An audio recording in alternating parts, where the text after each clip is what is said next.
ഇനി നമുക്ക് റവ കൊണ്ട് നല്ല ഈസി ആയിട്ട് കേസരി എങ്ങനെ തയ്യാറാക്കുന്നത് നോക്കാം. അതും വളരെ എളുപ്പത്തിൽ നമുക്ക് തയ്യാറാക്കാം, വീട്ടിലുള്ള ഇൻഗ്രീഡിയൻസ് മാത്രം ഉപയോഗിച്ചുകൊണ്ട്. അതിനായിട്ട് ഞാനിവിടെ ഒരു പാൻ അടുപ്പത്ത് വെച്ചിട്ടുണ്ട്. ഇതിലേക്ക് 2 ടീസ്പൂൺ നെയ്യ് ചേർക്കുന്നുണ്ട്. നല്ല പശു നെയ്യാണ്, മിൽമ നെയ്യാണ് ചേർക്കുന്നത്. ഇതിലേക്ക് കുറച്ച് അണ്ടിപ്പരിപ്പും ചേർക്കുന്നുണ്ട്. അണ്ടിപ്പരിപ്പ് നന്നായി റോസ്റ്റ് ചെയ്തെടുക്കാം. പിന്നെ ഇതിലേക്ക് കുറച്ച് മുന്തിരി കൂടി ചേർക്കാം. അണ്ടിപ്പരിപ്പും മുന്തിരിയും നന്നായി വറുത്തതിന് ശേഷം നമുക്കത് മറ്റൊരു പാത്രത്തിലേക്ക് മാറ്റി വെക്കാം.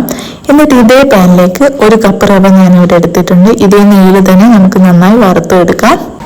നിങ്ങൾ വറുത്ത റവയാണ് എടുക്കുന്നതെങ്കിൽ ഈ സ്റ്റെപ്പ് നിങ്ങൾക്ക് സ്കിപ്പ് ചെയ്യാവുന്നതാണ്. അങ്ങനെ നമുക്ക് ഇതേ നെയ്യിൽ തന്നെ വറുത്തെടുത്താൽ മതി. കൂടുതൽ നെയ്യൊന്നും ചേർക്കേണ്ട ആവശ്യമില്ല, നന്നായി തന്നെ വറുത്തെടുക്കാം. പിന്നെ ഇതിലേക്ക് നമുക്ക് മധുരത്തിന് ആവശ്യമായ പഞ്ചസാര കൂടി ചേർത്ത് കൊടുക്കാം. നിങ്ങൾക്ക് എത്രയാണോ മധുരം ആവശ്യം അതിനനുസരിച്ചുള്ള പഞ്ചസാര കൂടി നമുക്ക് ഇതിലേക്ക് ചേർത്ത് കൊടുക്കാം. റവ നന്നായി വറുത്തതിന് ശേഷം നമുക്കിതിലേക്ക് 1 കപ്പ് റവക്ക് 1 കപ്പ് പാല് എന്ന അളവിലാണ് ഞാനിവിടെ എടുത്തിട്ടുള്ളത്. 1 കപ്പ് പാല് നമുക്കിതിലേക്ക് ഒഴിച്ചു കൊടുക്കാം. ഒഴിച്ചു കൊടുക്കുന്ന സമയത്ത് ലോ ഫ്ലെയിമിലായിരിക്കണം. എന്നിട്ട് നമുക്ക് പാല് നന്നായിട്ട് കുക്ക് ചെയ്തെടുക്കാം. പാലിൽ നമുക്ക് റവ നന്നായി വേവിച്ചെടുക്കാം. പെട്ടെന്ന് തന്നെ റെഡിയാവും, ലോ ഫ്ലെയിമിലായിരിക്കണം. പിന്നെ ഞാൻ ഇതിലേക്ക് കുറച്ച് കുങ്കുമപ്പൂ ഇടുന്നുണ്ട്. അത് നമുക്കൊരു ടേസ്റ്റിനും ഒരു കളറിനും വേണ്ടി മാത്രമാണ്. അങ്ങനെ നമുക്ക് അതുകൂടി ഇതിലേക്ക് ചേർത്ത് വേവിച്ചെടുക്കാം. അങ്ങനെ നമുക്കിവിടെ പാലിൽ നന്നായിട്ട് റവ വെന്ത് കിട്ടിയിട്ടുണ്ട്.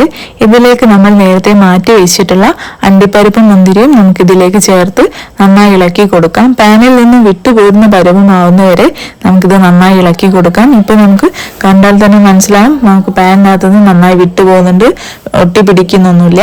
ഇനി നമുക്കിതൊരു മറ്റൊരു പാത്രത്തിലേക്ക് മാറ്റാവുന്നതാണ്.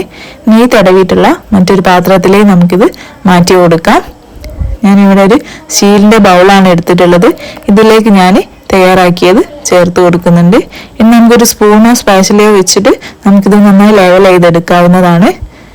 ഞാൻ സ്പൂൺ വെച്ചുകൊണ്ട് തന്നെ നന്നായി ലെവൽ ചെയ്തെടുക്കുന്നുണ്ട്. ഇനി തണുത്തതിന് ശേഷം നമുക്കിത് കഴിക്കാം.